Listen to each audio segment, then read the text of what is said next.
Good morning, students. This is Digvijay Singh. Today we will be seeing our second last topic or last topic इनमें से alternating current and direct current. तो मैं आपको कुछ चीज़ें पहले ही समझा देता हूँ. Alternating current हम इसको बोलते हैं, but that same thing is applicable for voltage or potential difference also.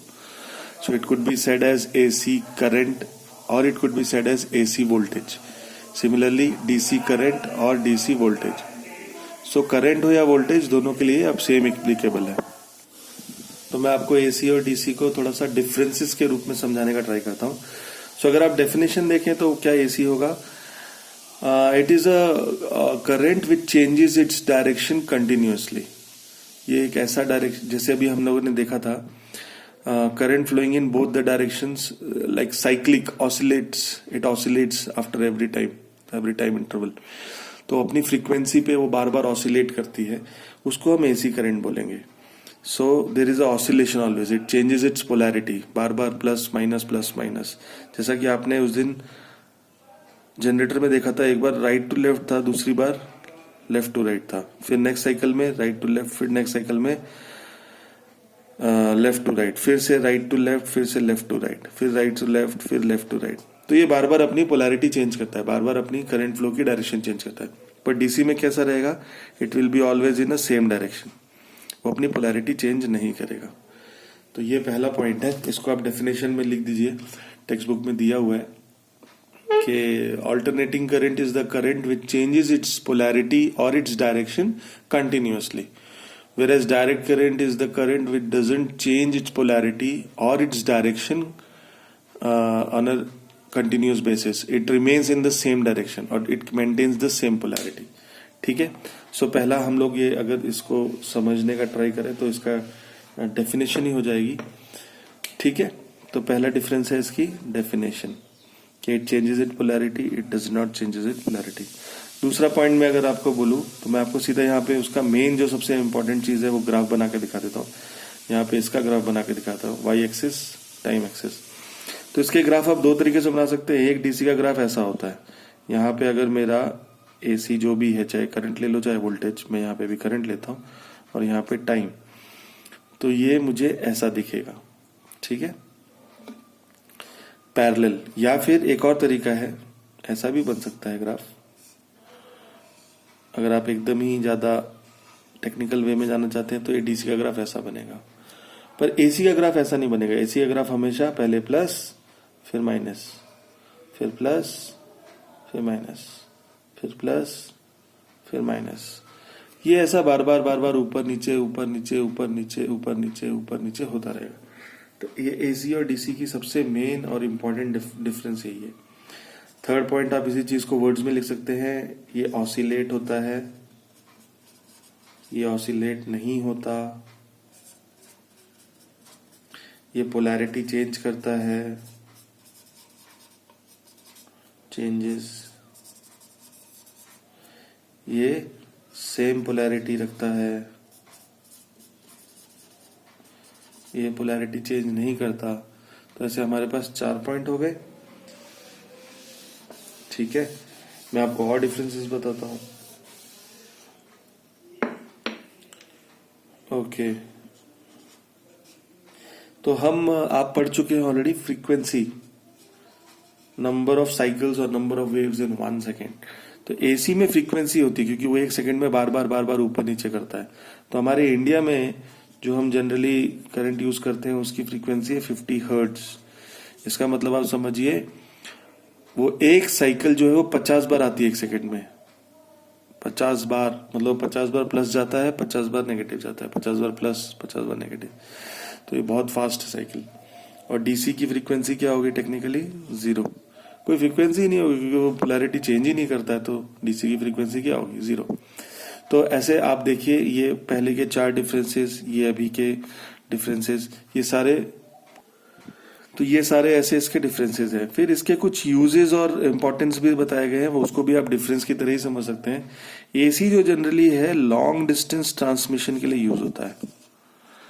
Long distance transmission मतलब क्या? आपने खेतों के ऊपर से वो देखे होंगे, बड़े बड़े जाइंट्स रहते हैं वैसे, और मोटे मोटे उसमें से वायर जा रहे होते हैं। हमारे इधर भी है वो MIDC के इधर, जहाँ पे अपना हॉस्पिटल बन रहा है उसके पीछे की तरफ, तांबे नगर से MIDC की तरफ। तो वो पीछे पीछे से जाइंट्स ऐसे बड़े बड़े वो एकदम भयंकर से वो खड़े रहते हैं, आपने देखे होंगे ऐसे, वो अलग अलग शेप में रहते हैं और उनके अलग अलग ऐसा 3-3 वायर जा रहे होते हैं, मोटे मोटे 3-3 वायर जा रहे होते हैं उसमें, एकदम खेतों के बीच से बड़े बड़े ह्यूज स्ट्रक्चर्स। तो वो क्या होते हैं, वो जो आपके लोकल ग्रिड से लेके या जो भी करंट ट्रांसमिशन हो रहा है या वोल्टेज को ट्रांसमिट कर रहे हैं, तो हमेशा AC होता है, DC में नहीं करते उसको। लॉन्ग डिस्टेंस ट्रांसमिशन को DC में नहीं करते। और उसका कारण क्या है, क्योंकि AC में जो लॉसेस हैं वो बहुत कम है और जो DC के लॉसेस है वो बहुत ज्यादा है, बहुत ज्यादा मतलब बहुत ज्यादा। तो इसलिए वो उनको इतना फिजिबल ही नहीं पड़ता है। अगर वो लॉस देखेंगे तो बहुत उनका खर्चा हो जाता है, लॉस मोस्टली हीट एनर्जी में जाता है, तो उनका वेस्टेज बहुत हो जाता है DC में, इसलिए। फिर आपने एक और पॉइंट पढ़ा होगा, इलेक्ट्रोप्लेटिंग। इलेक्ट्रोप्लेटिंग ये शायद आपने 7th और 8th में पढ़ा है। इसमें AC में ही ये यूज हो सकता है, DC करंट से आप इलेक्ट्रोप्लेटिंग नहीं कर सकते। वो आप एक मेटल के ऊपर दूसरे मेटल की कोटिंग लगाते हैं या दूसरे रिक्वायर्ड मटेरियल की कोटिंग लगाते हैं, उसको इलेक्ट्रोप्लेटिंग बोलते हैं, शायद पढ़ा होगा आपने पहले। तो ऐसे कुछ चीजें हैं जो AC और DC का डिफरेंस है।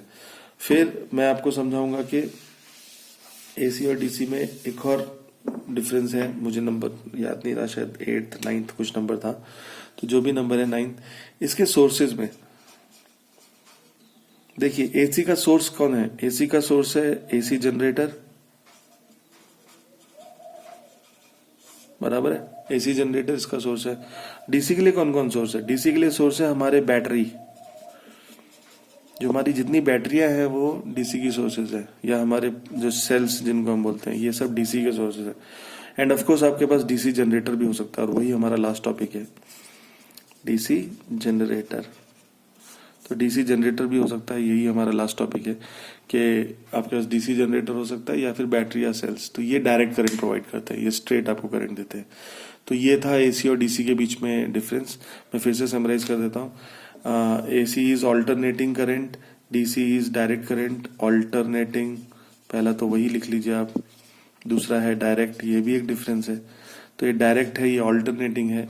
उसके बाद इसमें इसकी डेफिनेशन है कि it changes it direction continuously. इसमें डायरेक्शन है कि इट डजंट, डेफिनेशन है कि इट डजंट चेंज इस डायरेक्शन कंटिन्यूसली। तो पोलैरिटी चेंज होती है, इसमें पोलैरिटी चेंज नहीं होती। इसमें ऑसिलेशन होता है, इसमें ऑसिलेशन नहीं होता। इसमें फ्रीक्वेंसी होती है 50 हर्ट्ज लगभग इंडिया में, इसमें फ्रीक्वेंसी नहीं होती। इसका सोर्स है AC जनरेटर, इसका सोर्स है बैटरी या सेल। इसका ग्राफ आपने बनाया साइन वेव की तरह, ऊपर नीचे ऊपर नीचे ऊपर नीचे। इसका ग्राफ एक स्ट्रेट लाइन होता है या फिर ऊपर ऊपर ऊपर ऊपर, ठीक है। तो ऐसे ये लॉन्ग डिस्टेंस ट्रांसमिशन में यूज होता है, ये लॉन्ग डिस्टेंस ट्रांसमिशन में यूज नहीं होता है। तो इस तरीके से ये AC और DC का डिफरेंस है। अब एक हमारा एकदम लास्ट टॉपिक रह गया है, उसको भी मैं यहीं पे शायद दिखाना समझूंगा, ये DC जनरेटर। तो इसको भी आप देख के समझ लीजिए, DC जनरेटर। तो देखिए हमने जो पूरा जो जनरेटर का डायग्राम बनाया था, वो अगर आप वापस, मैं थोड़ा सा फास्ट में बना देता हूँ इस बार।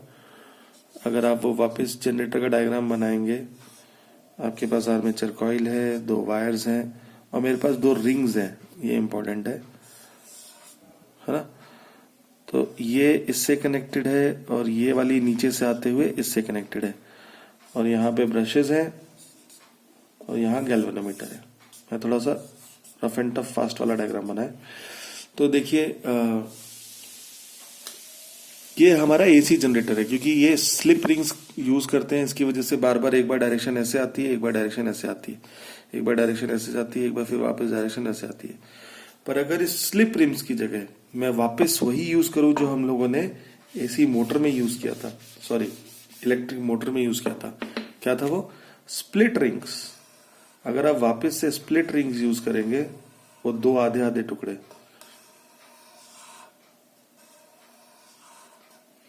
तो आप देखिए फिर कहानी चेंज हो जाएगी। और यहाँ पे ब्रश रहेंगे और फिर यहाँ पे गैल्वेनोमीटर रहेगा। तो देखिए, और यहाँ पे ऑफकोर्स आपका एक्सेल होगा बीच में। तो अब आपकी कहानी चेंज हो जाएगी। आप इसको ध्यान से सोच के देखेंगे तो अब ये बार बार जब भी लॉ लगेगा, ये इधर से एक डायरेक्शन में आएगा, करंट ऐसे फ्लो करेगा, फिर जब स्विच हो जाएंगी साइड्स, ये इधर आ जाएगा, ये इधर आ जाएगा, पर ये भी इधर चला जाएगा और ये भी इधर आ जाएगा, तो भी वापस करंट की डायरेक्शन वही रहेगी। तो इसमें क्या होगा, हर बार डायरेक्शन ये, फिर से ये, फिर से ये, फिर से ये। तो ये अंतर है स्प्लिट रिंग्स और स्लिप रिंग्स का। स्प्लिट रिंग लगाने के बाद आपकी डायरेक्शन यूनिडायरेक्शनल बन जाएगी। हर बार करंट सिर्फ यहां से यहीं तरफ बहेगा, राइट से लेफ्ट, राइट से लेफ्ट, राइट से लेफ्ट, राइट से लेफ्ट। पर आपने जब स्लिप रिंग्स लगाए थे तो दोनों तरफ डायरेक्शन में करंट बह रहा था। तो आप लोग उस पर थोड़ा सा चिंतन करेंगे तो आपको समझ में आ जाएगा मैं क्या बोल रहा हूँ। मैं पूरा डिटेल्ड वर्किंग में नहीं जा रहा हूँ, बिकॉज ऑलरेडी हम लोग पढ़ चुके हैं वो।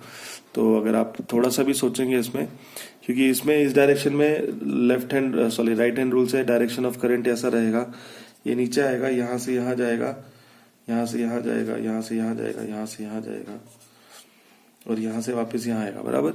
और जब ये साइड चेंज कर लेगा, मतलब ये ए बी सी डी होगा, मतलब यहाँ पे डी सी और यहाँ पे बी ए होगा, पर आप समझिए तब ये भी इधर होगी और ये वाली स्ट्रिंग भी इधर होगी।